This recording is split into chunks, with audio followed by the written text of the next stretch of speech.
Okay, so what we're going to do is follow the methodology we have followed, which will start with the front row going this way and coming back and then going like that. And so if anybody's in a hurry to ask, come and sit in the front. But again, it should be 2 minutes for comments, and there's no restriction on Grover to take whatever time he needs to answer it. Yeah, I'll try to be brief. But I'll ask everybody else to please limit it to 2 minutes. Gene, do you want to keep time? I do indeed. Okay. Oh, can I also talk?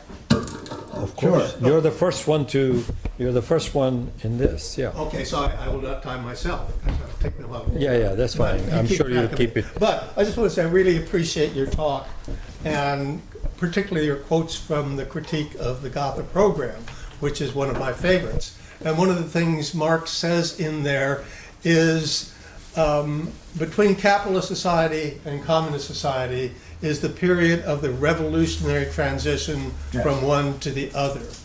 During this period, the state could only take the form of the revolutionary dictatorship of the proletariat. And he continues to say the conditions under which the state will disappear, we don't know, can only be studied scientifically, and we don't get a flea hop closer to that by a thousandfold combination of people and state. So that's his statement. And again, what I found take from this is, first of all, if it has to be studied scientifically, for lots of people think that means we need to read a lot of Marx and read a lot of Lenin and quote them and so forth, but that's not the scientific, because Marx and Lenin did not really have a chance to study scientifically the dictatorship of the proletariat.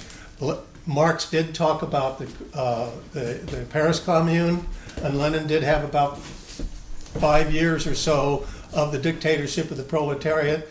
But the dictatorship of the proletariat has been with us for about 100 years now. First in the Soviet Union and China, and there's a wealth of information about how they behaved. And we need to study that period scientifically. And I have read fairly extensively in Marx and Lenin on this point.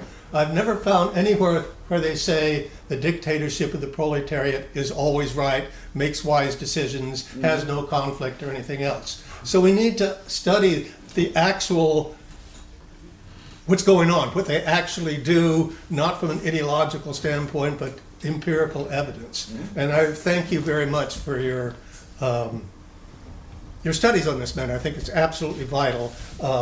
And I guess that's a question. What do you think about all this? Well, I agree with what you said. Thank you. That was a good statement. Okay? So, Gigi. Oh, gee, what can I say? I don't know. I just. Come back. I'm convinced. I don't know. I'm Okay. still reading the books. I'm reading your books, but. Okay, that's I'm fine. Convinced. We'll move Yeah, on to you. sure. I just want to start thanking Gary for his brief presentation and urge you to bring him back for a full-scale presentation on this topic. I want to learn more. Right. I want to know about Finland and everything else around that. Just as a couple months ago, I saw a production at the Live Oak Theater of Thornton Wilder's play The Skin of Our Teeth, and it makes this gratuitous reference. There's a post-war scene, this gratuitous reference that the Nazis and we were fighting against the Nazis and the Soviets as if they were all one. It's like, anyway, so that's really dangerous that notion is out there so much, among other things. Yep. For Grover, I thank you very much for your work and your talk. I agree with you that we have to define what we mean by socialism. Right. I'm going to ask you to take a stab at that when I'm done. I think it's true. We need to look at what kind of world we want to live in. I think about that a lot. And I think we need more discussion about that, what that would actually look like. But what I often forget, and thank you, Eugene, for bringing it up, is what is that transition? We're obviously still in this very painful transition time that could go on for a very long time. And I agree we need to have the scientific study of what's working, what's not working, how can we move closer to this society that we want where everybody really has a dignified and fulfilled life. So how would you define socialism? You gonna collect more questions, or? Yeah, I got one. What do you prefer? Yeah, sure. Why don't you collect Okay. a few and I'll All right, make some Dave. notes.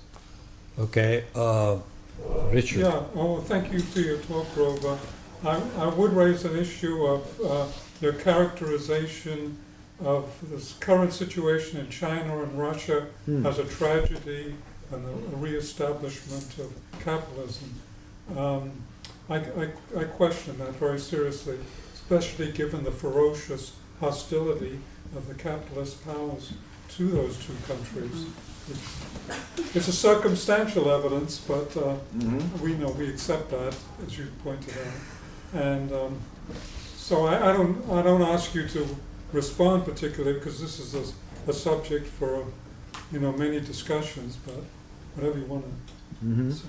Besides that, Dave Ewing's not here. That's What right. did you say? Yes. Dave Ewing's not here. Dave Ewing will get. Okay, you want to take one more question? Sure. All right. How about you? I'll ask a question about the Poland 1939.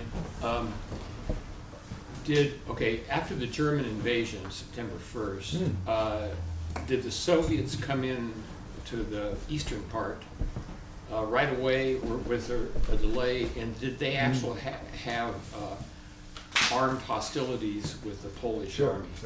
Okay. All right. So There's I have a microphone for the audience if they want to speak into it. we said we're going to The take four. Soviets actually held off. The Yeah, Germans that- invaded September 1st, 1939. The Soviets did not move one soldier into Poland until September 23rd. So 22 days afterwards. Okay. And they were waiting to see, they were basically very suspicious about what the German military was up to. And only when they were sure that the German military was only going to go as far as they said they were, that they intervened and took back what had been theirs all along. Okay, so let me try to get to these questions. I'll try to be brief. I don't really have anything to say about the critique of the GOTA program, which is, I tried to pick some passages which have never really been thoroughly examined, I think, which have been interpreted in various ways, which appear perhaps to suggest a track towards from the lower to the higher phase of communism. Marx does not use the term socialism there. Engels uses it a lot. Marx uses it very seldom. But I don't have anything to add much to what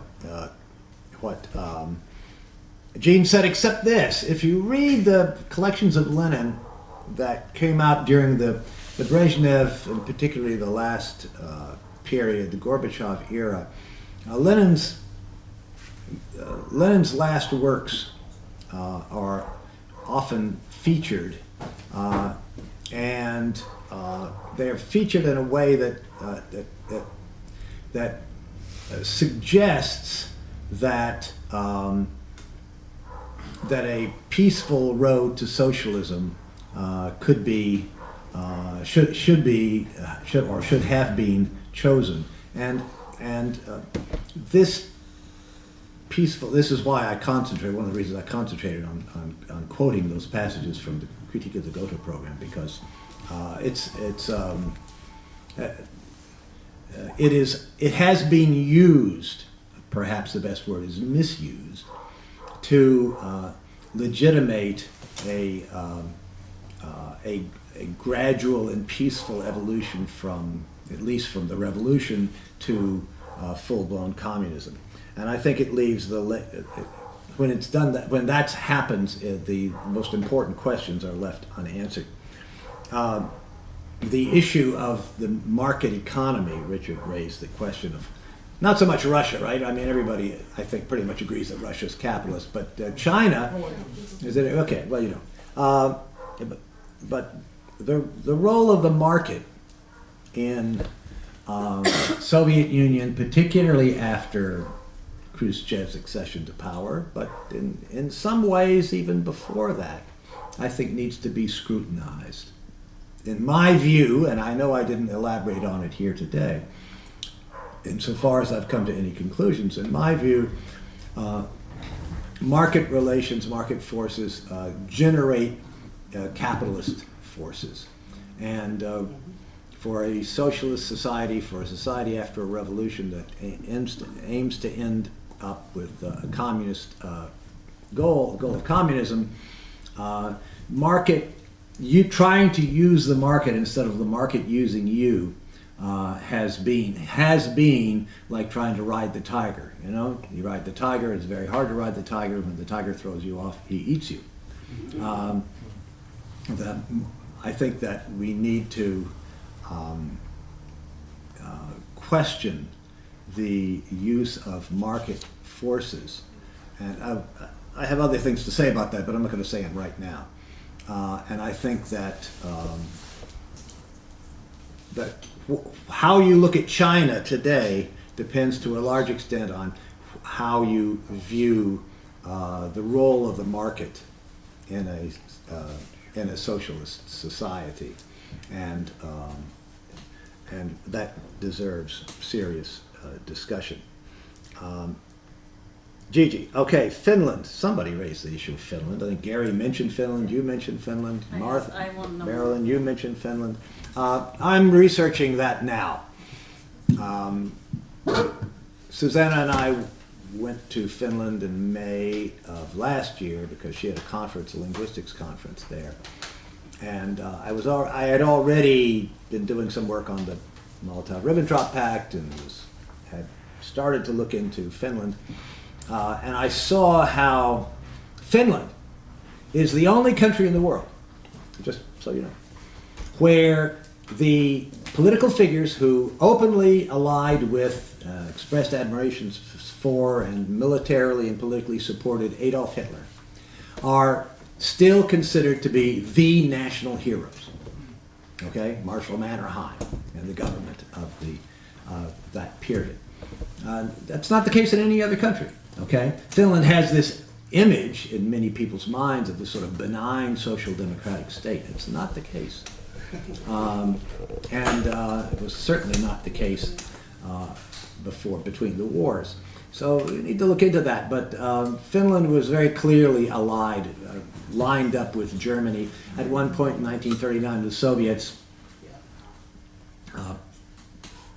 proposed declaring that they would invade. They knew they couldn't get a treaty from the Finns about this, so that they would consider any attack on Finland to be an attack on the Soviet Union, right? They just sort of declare this in a unilateral way. The Finns said that would be equivalent of an act of war by the Soviet Union on Finland. That is, no way would the Finnish government tolerate the Soviet Union declaring that Finland was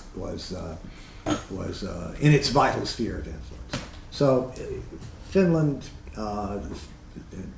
what the Finnish government was involved in up to 1939 was very shaky. Another thing that's not often recognized is that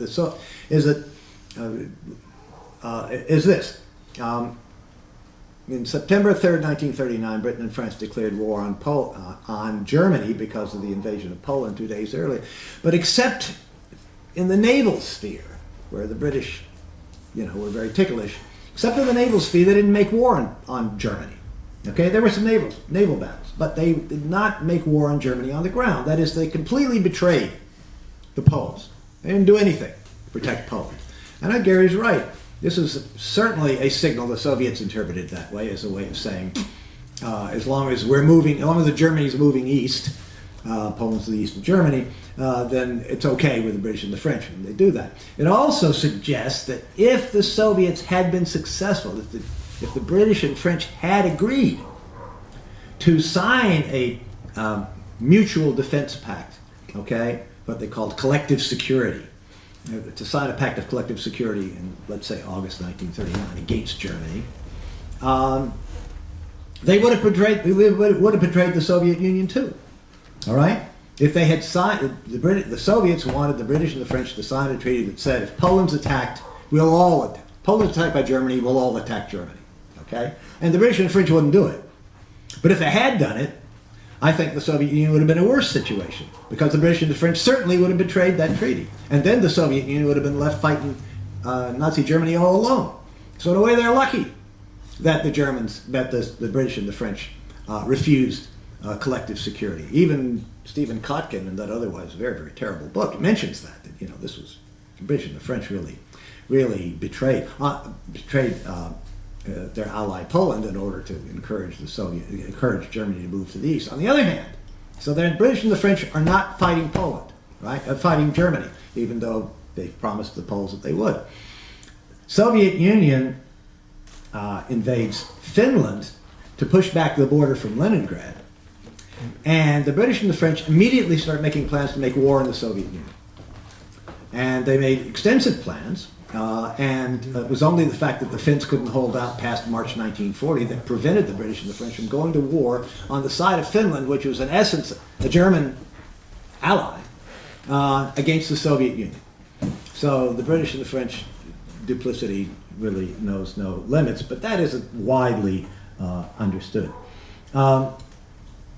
Poland in 1939. Okay, I don't want to say too much about it because I've written extensively about this, Carl. Particularly in my book Blood Lies, there are 2 whole chapters in which I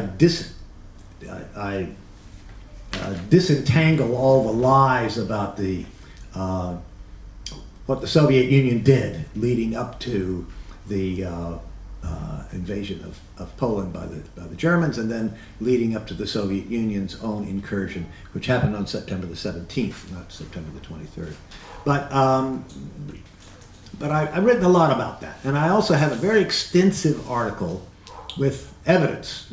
A lot of the evidence is, so like photographic reproductions, JPEGs of documents on my webpage, called something like "Did the Soviet Union invade Poland in September 1939?" The answer is no, it didn't, and it didn't. And you can read about that. Everybody at the time, interesting, you go back and look at the records from the time, everybody at the time agreed. The League of Nations, the United States, the British, the French, they all agreed the Soviet Union did not invade Poland at that time. Today, everybody says that they did invade Poland. So it's very interesting. I discovered that while doing that research, so I recommend that article to you, and I don't want to summarize it here, but it's all there. Okay.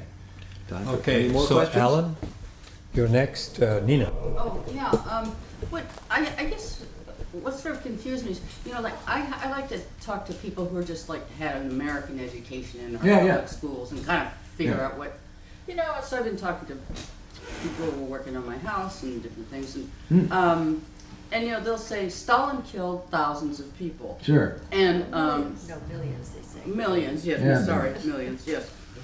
And this and that, and so when you were speaking, what I didn't get, you say, and in your book you're very specific. You're just like, well, this isn't true, this isn't provable, but you don't have examples. Mm-hmm. For instance, it would be much more useful if you had, Khrushchev said this, or this is a very common anti-communist argument made by, and then you could probably list it instead of just Kropotkin, but list all the different people. Yeah. And that, and this isn't correct because this is how many people died, and they died of, I don't know, measles, and. Like that. Sure. And so I can't, and this guy was waiting for me, even went do this sort of Nazi salute or something. In their minds, because of the American education, which is very influential, communism and Nazism is sort of one autocratic, dictatorial situation. Yep. And so you have to be able to sort of. It's hard to talk about collectivism to these kinds, but this is, you sort of have to do that, and then you have to first of all have to say these are the examples, and not just Kotkin, but all these the anti-communist voice, the voice of America, which was prevalent in the 50s, and all the anti-communists, and I guess you might include Khrushchev even, Okay. Yeah, that because we don't have any examples to sort of, okay, that's it. Great. Marilyn? I apologize, I haven't been keeping time, but I will Okay, start. that's all right. And we'll let Marilyn, people would you like to use microphone? Oh, No, no, no, I it's have a okay. schoolyard voice. You know? Okay. I agree with you. I think that's wonderful because I think we're contemporaries and I think we grew up around the same time. Mhm. But one of the things that I noticed, I hate to bring up Mr. Trump, but I'm going to. Maybe I shouldn't even call him Mr. Trump. But when he first started, he was doing this, you know, say you're for me or whatever, and everybody's going like this. I mean, and when I was a kid growing up, that's all I ever saw on the newsreels is everybody doing, you know, that salute. And so there's all that kind of stuff that's really ingrained in us, you know. Not in me, but. Well, growing up. No, I'm sorry. I mean, Okay, in me. Never mind. I offended it, or whatever. All right, just in me. Okay. Okay, Gary, you had some comment to make Yeah, yeah. on some subjects. Yeah, I was gonna suggest, in addition to the Gotha program, there's also the short lecture by Lenin called The State. Yes. Not the State and Revolution, No, no. but The State, which was given to a bunch of young Communist League folks at their founding school. And he starts out by saying, I mean, you gotta give the guy has a real tongue-in-cheek style. You know, you've been through the underground, you've survived assassination attempts, you've just come out on the other side of a civil war, having overthrown the Tsar. And here he is sitting up in front of the class, right? I'm not sure I'm the best person to be for you to be talking about the state. And then he's going, now, it's a very difficult subject. And you should keep space in your notebook for things that I don't talk about, but are going to come up later on. Because there's going to be a lot of times when you're trying to deal with this, that, or the other thing in real life. And this question of the state is going to come up again and again and again. So just don't take for granted that this is, this is a definitive topic. Just wanted to point that out. You don't have, Sharon? Fine. Okay, no? No. Sharon? Just a comment. In my opinion, the history of the 20th century is a history of hundreds of millions of people trying to build what they thought was socialism. Yeah. And there was various levels of success. But I think when we ask the question, what is socialism? We have to think about what those people were trying to do. And I think they were trying to establish planned economies, centralized planned economies, in which the goal was to, one of the major goals was to eliminate labor power as a commodity, overcome that. So I think when we ask the question, well, is Cuba socialist, is Vietnam socialist, is Russia, etc., we have to say, to what extent is labor power been eliminated as a commodity? And therefore, through a lot of other considerations, I think that China is socialist, Cuba is socialist. I'm not quite sure about Vietnam, but I think they are. And I think that not everywhere in Russia has labor power become a commodity again. But I haven't studied it, and I don't know who's studying it. So I mean, I'm ignorant about that. But I've heard people say that that is still true in Russia. 2 minutes. Thank you. You want to answer these, or should I take more? Take another one. Okay, Larry. All right, I have a few points. One is the challenge, Progressive Labor Party's newspaper Challenge has an article on the treaty here, Molotov treaty. One of the things that hasn't been mentioned was that the Japanese attacked from the east. So the Soviet Union was possible, had 2 wars on their hands, so they wanted to have a break from the Germans so they could deal with the Japanese, which they did.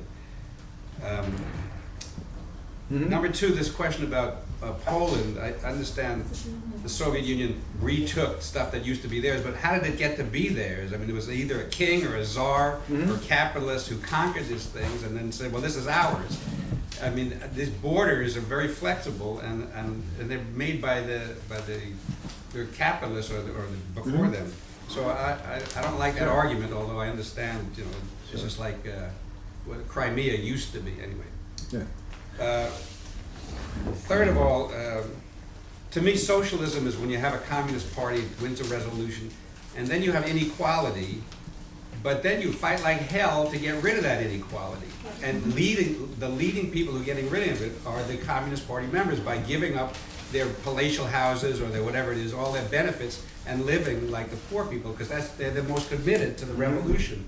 And then you want to limit wages, like a lot of times in China they have these campaigns to limit or reduce inequality. Anyway, the question I have, however, is I had a conversation with this guy who's fairly open-minded, except about Soviet Union, and he says, and I was trying to explain that your sources are all biased, and then he said, well, there's no doubt what they did with the gulags and the Jews was bad. And I don't know enough to argue that. And then we went on to something else because we're going to have lunch and so on. But so we're going to continue this, but maybe you could make that a little clearer to me at least. Sure. 2 minutes. Okay, you want to answer these? Or? Yeah, I guess so. Let's just take them take them in order. Nina, I have two books that sort of maybe go some ways to meeting the requirements, or at least the desires that you expressed about sort of going methodically through the accusations that Stalin killed all these people. One is Blood Lies, which is a critique of a book by Timothy Snyder, who's a full professor at Yale. And he essentially writes a extremely dishonest and extremely anti-communist history of the major events in the Soviet Union in the 1930s. And the second is this book that just came out in January called Stalin Waiting for the Truth, which is a response to Stephen Kotkin of Princeton. One's from Yale, the other one's from Princeton. His very large biography of Stalin from 1929 to 1941. And in each of those books, these dishonest anti-communist experts who really have worldwide reputations, claim to be cataloging, listing, all of the atrocities and crimes that Stalin was involved in, including all of these assassinations. And in each case, I studied their evidence, and of course, I also know about other evidence, and show that that they don't have any evidence to support these charges, any evidence. So, I'm not going to try to summarize that, but that's there. Then I have a shorter book, which I think we're out of here right now, but it's called Yezhov versus Stalin, which is a whole book. It's only about 200 pages long. There is a copy there, actually. Oh, there is a copy. I Okay. have one copy. So it's a book about what they call the Great Terror. And of course, I also explained that the Great Terror is a bad word for it, a bad name for it. There are a number of bourgeois anti-communist scholars who also agree it's a bad name for it, but that's popularly known as the Great Terror in 1937-38, where several 100,000 people did get shot. So I go into that in that book in specific detail. So if you would look at those, What's the name of the book? I'm sorry. Yezhov versus Stalin. I think it's the last one. There was a maybe copy one of here the- somewhere, but I don't think it's here anymore. Somebody bought it anyway. That's the way it bought it was. last time. It's on that list. I sit around this sheet. Yeah. It's gotten to the point now. I have all these books. I really can't bring 5-10 copies of each of these books. There's too damn many of them, and they're way too much. So I'm reduced to handing out these sheets, but certainly you can get them from Amazon, or you can write me and buy them from me or from my publishers. But those books deal with, I think if you read those books, they'll deal with that specific issue. Just one more word about Snyder. Snyder's goal in his book Bloodlands, Timothy Snyder, Bloodlands, that was the book that I'm critiquing in my book Blood Lies. His goal is to equate Hitler with Stalin, Nazism with communism and the Soviet Union with Nazi Germany. That's his goal, and so he lies ferociously in his attempt to do it. And that book, his book, was translated into 26 or 27 languages and won all kinds of awards because that's very gratifying to the reactionary forces in many different countries. But it's a total fraud. So I go into that here. And then Kotkin, of course, somewhat similar, right? Kotkin knows more about Soviet history than Snyder did. So that's about the only difference. But yeah, I go into exactly those kinds of positions. Now, Sharon, what is socialism? Has labor power been eliminated as a commodity? Socialism has classically been considered to be more equivalent to the first phase of communism, and then communism, true communism is going to be a more advanced phase of communism. So another way to look at socialism is it should be a period of transition between the revolution and communism. Okay, but more than that, it hasn't really been defined. I think the Soviets were in the process of defining it in practice. And that period needs to be studied because it's very clear. I think it's very clear to me, and this requires more work too, but it's very clear to me that Khrushchev and certainly those who followed Khrushchev really were not interested in the goal of communism anymore. They were interested in all kinds of things. They were glad that they were the head of a state that was a superpower, but they really weren't interested in the goal of communism anymore. And by the time Gorbachev comes along, I don't think Gorbachev was literate in Marxism at all. No. So there's a process that took place, which we need to look at, that produced this terrible result. There's an interesting moment. I go into this in Yezhov versus Stalin. Just you could have written more, but it's interesting. Okay, in 1937, there's this big, long, very long Central Committee plenum, meeting of the Central Committee in February, March 1937. And lots of very important and interesting things took place there, and debates took place. But at the end, Stalin gives this talk. He actually gave two talks towards the end. And in one of them he says, we all have to study Marxism, Leninism, we have to study dialectics, we have to study the kind of stuff that was going into the short course of the history of the Communist Party of the Soviet Union. This is terribly important. We're never going to achieve communism without it. In fact, he waffles on the question of whether or not they had socialism as yet. They were trying to build socialism, which implies that it hadn't been built already, right? So he says, well, here's what was going to happen. We're going to set up schools, and lower level party leaders are going to go away for a certain number of months and so forth and so on. Higher level party leaders are going to go away for quite an extensive period to study Marxism, Leninism, and dialectical materialism. And so he wants everybody to find two replacements for themselves who can sort of take over while you go away to Moscow, presumably, to study this material, right? So we really want to educate and Bolshevize, so to speak, the leadership of the party. That never happens. It never happens. It didn't take place. So, there's all kinds of interesting things about the fact that it didn't take place. One is, Stalin said this was going to happen, and it didn't happen. So we would like to know exactly why, how that came about. It certainly shows that Stalin was not a dictator. I mean, if he said it's going to happen and it never happened.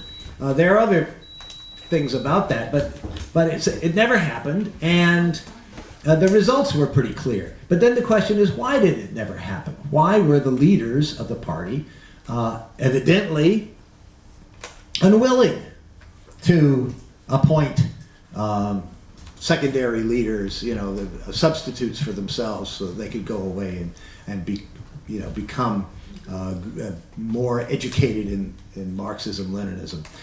So there are many, many questions that we need to ask about this. There's also the issue of I mentioned the short course, the history of the Communist Party of the Soviet Union, the short course, which was debated for several years, lots and lots of debate about what it should say and what should go into it. And the whole purpose was to get this into the